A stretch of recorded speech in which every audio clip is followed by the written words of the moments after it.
आदरणीय हरवंश जी हैं, वो एक कंपनी के कर्मचारी द्वारा निकाला गया था, जो अंग्रेज कंपनी के जो कर्मचारी थे आयरिश, उनके द्वारा, जेम्स अगासिकी द्वारा निकाला गया था। उन्होंने भी जब अपना समाचार पत्र निकाला था तो उन्होंने भी कहा था कि ये weekly political and commercial paper open to all parties but influenced by none, जो एक प्रयोग की धरती रही है। इस मायने में हम देखते हैं कि वो उदंत मार्तन जो निकला था, उसके वो कितने अल्पावधि तक ही हम लोग के बीच में रह सका। वो कौन से कारण थे? आज हिंदुस्तान में लगभग 1000 अगर अखबारों के रजिस्ट्रेशन की बात कही जाए तो 1 लाख अखबार रजिस्टर्ड होंगे। वो उनकी मृत्यु और उनका जीवन कितना है, इसके बारे में भी हमें एक बार विचार करना पड़ेगा कि वो कौन से कारण हैं कि जिसके कारण समाचार पत्र जितना जन्म लेते हैं, जो रजिस्टर्ड होते हैं, वो संचालित नहीं हो पाते हैं। इस पर भी हमको विचार करना पड़ेगा। जब हम आज यहाँ पर हम उदंत मार्तन के लिए हम बात कर रहे हैं, वो समय वो और था। आजादी के समय की जब पत्रकारिता की बात करते हैं, जिस मिशनरी पत्रकारिता की बात हम करते हैं, तो वो मिशनरी पत्रकारिता वक्त के साथ बदलती गई, और जिसे हम व्यवसाय के रूप में और व्यापार के रूप में आज हम पत्रकारिता की बात जब हम कर रहे हैं, तो आज स्थिति यह है कि जिलों में, मंडलों में जो पहले अखबार निकलते थे, आज वो कहां पर हैं? क्या वो वातावरण नहीं रह गया है? क्या वो व्यवस्थाएं नहीं रह गई हैं कि जिनकी वजह से कुछ जो एकाधिकार हो गया है उस अखबार में, अखबारों का, जिसमें हम कहते हैं कि जब हम भारतीय संविधान में जाते हैं तो आर्टिकल 19(1)(a) में जब हम जाते हैं तो जो नागरिकों की दी हुई स्वतंत्रता है, freedom of speech and expression, हम उस स्वतंत्रता का उपयोग कर रहे हैं, नागरिकों की स्वतंत्रता का उपयोग कर रहे हैं। फिर इसमें एकाधिकार और राज्य का जो प्रश्रय है वो कुछ लोगों को क्यों है? ये भी सवाल उठना चाहिए कि अगर ये सवाल नहीं उठेंगे तो अभिव्यक्ति की आजादी की जो बात हम करते हैं, जो नागरिकों की स्वतंत्रता की बात करते हैं, वो शायद अगर कुछ हाथों में सीमित हो गई तो क्या इस देश के लोकतंत्र की बात हम सही मायने में रख सकेंगे? इस पर भी हमको एक बार सोचना पड़ेगा। हम आते हैं कि क्या कारण है कि अभी हम लोग ये बात करते हैं कि अखबारों में संपादक नाम की संस्था, क्योंकि संपादक एक टीम वर्क के रूप में काम करता है, संपादक नाम की संस्था का जिस तरीके से क्षरण हो रहा है, मैं तो नहीं कहती हूँ कि एकदम से समाप्त हो गई है। अंग्रेजी अखबारों के लिए हो सकता है कि वो दिल्ली मार्केट और मुंबई मार्केट और हो जाए, लेकिन अभी फिलहाल अभी हिंदी अखबारों में ये है, भले ही वो नाम मात्र की हो या वास्तविक रूप में हो, कार्यकारी संपादक के रूप में है, ये हो, लेकिन संपादक नाम की संस्था का क्षरण का जो प्रभाव हमारे पूरे समाचार पत्र के ऊपर पड़ा है, इसमें कोई दो राय नहीं है। और हम लोग अगर आत्मावलोकन इस बात पे करते हैं तो करना चाहिए अपने लोगों के बीच, क्योंकि बिना पाठकों के, आज भले ही अखबारों के ग्राहकों की संख्या बहुत बढ़ गई है, लेकिन अखबारों के पाठक की संख्या कितनी होगी? ग्राहक और पाठक दोनों अलग अलग चीजें हैं। और दावे हो सकता है कि होर्डिंग्स में दावे किए जाएं कि नंबर 1 हम हैं, बाकी जगहों पे दावे किए जाएं, लेकिन वास्तव में अखबारों के पाठक कितने रह गए हैं? आज अखबारों से हम कहते हैं जो संपादक के नाम का पत्र का कॉलम होता था, वो संपादक के नाम के पत्र का कॉलम लगभग गायब हो चुका है। शायद ही कुछ अखबारों में कहीं पे एक आध कॉलम में वो बचा होगा। सूचनाओं के जिस विस्फोट के युग में हम जी रहे हैं, जिसमें हम कह रहे हैं कि यहाँ तो कोई चीज छुपी नहीं है, वो हम देख रहे हैं कि सूचनाओं से वंचित करने का और सूचनाओं से भ्रमित करने का काम ये निरंतर जारी है।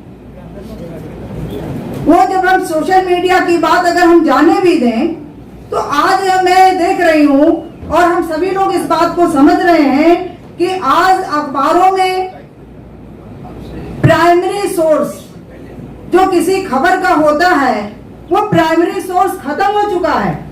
सारे सोर्स सेकेंडरी हैं, जिन सेकेंडरी सोर्सेज के माध्यम से हम आप पाठकों को अपनी खबरें दे रहे हैं, क्योंकि फील्ड की रिपोर्टिंग बहुत कम हो चुकी है और इंटरनेट से आई हुई सामग्री ही हमारे लिए वो सेकेंडरी और थर्ड सोर्स के रूप में जिसे हम अखबारों में परोस रहे हैं। उसकी सत्यता कितनी है इस पर भी हम जब हमारे पाठक सवाल उठाते हैं तो आज हम क्या दे रहे हैं अखबारों में?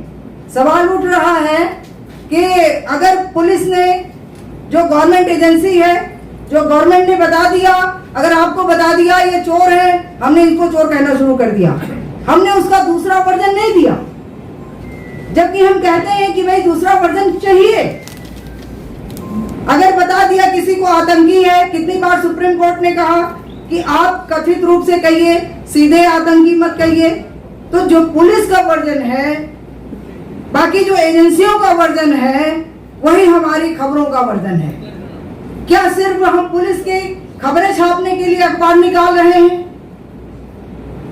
अभी हम लोग कश्मीर गए थे और वहां पर सवाल ये उठे कि जो इनकाउंटर की बात आती है, ज्यादातर इनकाउंटर के मामले में ऐसे होते हैं कि फर्जी इनकाउंटर जिसे कहते हैं, उसके अपने बहुत तरीके से कारण होते हैं, जिसमें प्रशासन अपनी बात कहता है, पुलिस अपनी बात कहती है और परिवार के लोग अपनी बात कहते हैं। लेकिन वहां क्या सामने आया कि जब दावा किया पुलिस ने, एजेंसी ने जब दावा किया कि हमने इतने लोगों को मुठभेड़ में मार दिया, और उसके बाद जब पत्रकार ने परिवार का दावा भी, उसका वर्जन भी लगा दिया, तो उसके खिलाफ मुकदमा दर्ज हो गया। पत्रकारिता में तो हम लोग को यही बताया गया कि अगर किसी के खिलाफ हम आरोप लगा रहे हैं तो उसका भी वर्जन हमें चाहिए, और अगर गवर्नमेंट एडमिनिस्ट्रेशन कोई बात कह रही है और उसके अदरवाइज कोई बात है तो उसका वर्जन भी चाहिए। हम किस आधार पर, भले ही कितने लोगों को अदालतों ने छोड़ दिया, लेकिन हम उनको समाज में आतंकी कहते रहे, हम उनको चोर कहते रहे, हम उनको बहुत सारी चीजें कहते रहे। हमने अखबार में सीधे सीधे इस बात को दे दिया कि फला आदमी ऐसा है, क्योंकि पुलिस ने हमको बताया। हमने उसके अदरवाइज उसके इन्वेस्टिगेशन करने की जरूरत नहीं समझी।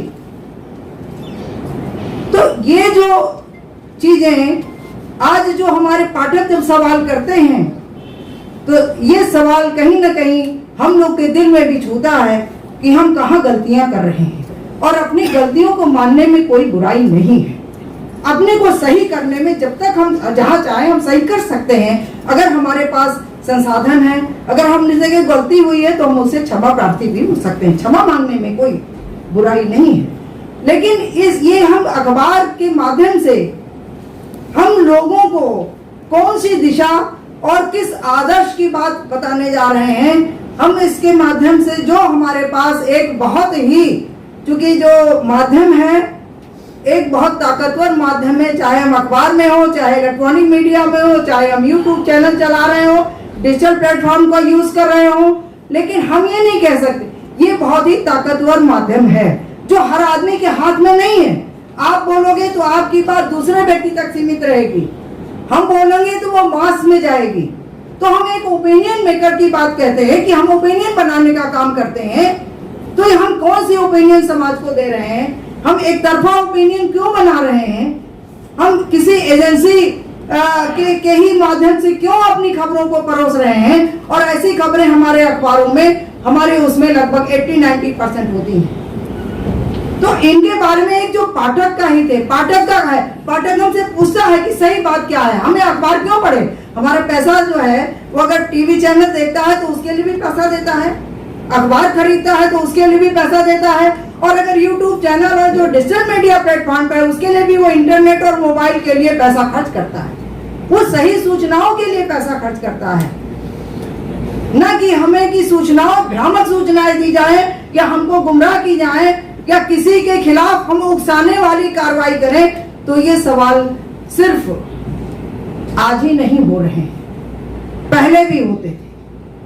अगर हम जालियांवाला बाग की घटना के बाद के और जो उसके बाद जो दंगे हुए उसके बाद के अगर अखबारों के अगर हम वो देखें, उस समय भगत सिंह ने ये सवाल उठाया था कि अखबार जो है ये उकसावे की कार्रवाई जो है कर रहे हैं, जिसके कारण बहुत सारे दंगे हो रहे हैं।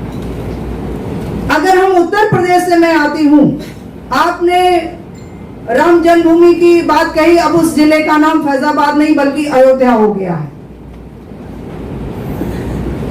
और अखबारों में किस तरीके की खबरें, अगर 1984 से 1992 की बात कहें या उसके बाद की बात कहें, तो अयोध्या को लेकर के किस तरीके की खबरें छपती रही कि भारतीय प्रेस परिषद को, प्रेस काउंसिल ऑफ इंडिया को उत्तर प्रदेश के 4 अखबारों को सेंसर करना पड़ा। और उन 4 अखबारों में से एक अखबार वो था जो आजादी के बहुत पहले निकला था, बनारस से। एक अखबार वो था जो आजादी के साथ निकला था, लखनऊ से। एक अखबार वो था, वो है जिसे कह सकते हैं वो दुनिया का सबसे ज्यादा बिकने वाला, पढ़ा जाने वाला अखबार होने का दावा करता है। एक अखबार वो जो इस समय सांसें गिन रहा है। तो हमारे ये सवाल तो डॉक्टर अंबेडकर ने भी उठाया था। अगर डॉक्टर अंबेडकर को इन अखबारों से यही सारी चीजें होती तो शायद उनको 5 पत्रिकाएं नहीं निकालनी पड़ती, ना उनको मूक नायक की बात करनी पड़ती, ना उनको बहिष्कृत भारत की बात करनी पड़ती, ना उनको प्रबुद्ध भारत की बात करनी पड़ती। तो इसमें हम अगर पूरे समाज के प्रतिनिधित्व को, समाज के अगर सारे हिस्से को हम नहीं देख सकते, हम दलित, वंचित, गरीब, मजदूर, श्रमिक की बात नहीं कर सकते, तो तब उस समय हम लोग कहते थे एक वैकल्पिक मीडिया होना चाहिए। तो वैकल्पिक मीडिया के बारे में हम बात करते थे कि वैकल्पिक मीडिया हो क्या। तो हम लोगों को सुझाव देते थे कि भाई ऐसा है, आप लेटर टू एडिटर लिखो, आप आर्टिकल लिखो कि जिससे आपकी भी बातों का प्रतिनिधित्व अखबारों में हो सके। अब उस वैकल्पिक मीडिया का एक बहुत बड़ा सोर्स जो सोशल मीडिया हो गया है, जिस सोशल मीडिया को आमतौर पे, जैसे मैं भी बहुत बार ये कह देती हूँ, एक अनगाइडेड मिसाइल है और जहां भी जाएगा गिरेगा तो तहस नहस कर देगा। लेकिन इसी के साथ ये भी है कि बहुत सारी चीजें ऐसी भी हैं जो मेन स्ट्रीम मीडिया में, जैसे अभी आपने कहा कि उन दिनों मेन स्ट्रीम मीडिया क्या कर रहा था, आज भी मेन स्ट्रीम मीडिया क्या कर रहा है। मेन स्ट्रीम मीडिया आप दिल्ली का उठा के देख लीजिए, लखनऊ का उठा के देख लीजिए, और राजधानी के किसी भी प्रदेश की राजधानी का उठा लीजिए, उसका स्वर एक ही तरीके का है और वो स्वर जो है वो एक तरीके से सत्ता का स्वर है। ये आज की बात नहीं है, पहले डॉक्टर अंबेडकर ने भी यही बात कही थी। उन्होंने कहा था, तब उस समय कहा था कि ये कांग्रेस और नेहरू और इनकी ही बातें जो छपती हैं, हम लोग की तो बात ही नहीं छपती, हमारे जो दलित, वंचित, हमारे वर्ग के लोग हैं उनकी बात ही नहीं छपती। तो ये ऐसा क्यों हो रहा है, इसके बारे में भी कि जब हम पाठक के नजरिए से देखते हैं तो हमारा दृष्टिकोण दूसरा होता है, जब हम एक पत्रकार की नजरिए से देखते हैं तो हमारा दृष्टिकोण बदल जाता है। लेकिन सवाल ये है कि आखिर हम अखबार या ये माध्यम हम किसके लिए निकाल रहे हैं और किसकी आजादी का हम उपयोग कर रहे हैं, क्योंकि न ये संपादकों की आजादी है, न ये हम पत्रकारों की आजादी है, बल्कि ये आजादी संविधान ने दी है, या आप नागरिकों की आजादी है। और नागरिकों की आजादी के उपयोग ही हम लोग अखबार निकालने के काम में, चैनल चलाने के काम में, और जिसे आप ये सोशल मीडिया, यूट्यूब के काम में कर रहे हैं। अब मेरे पास चूंकि संक्षेप की पर्ची आ गई है कि मैं बहुत ही संक्षेप में करूं, शायद मैंने बहुत टाइम ले लिया, तो मैं बहुत ज्यादा आपका समय नहीं लूंगी, कुछ एक आध बातें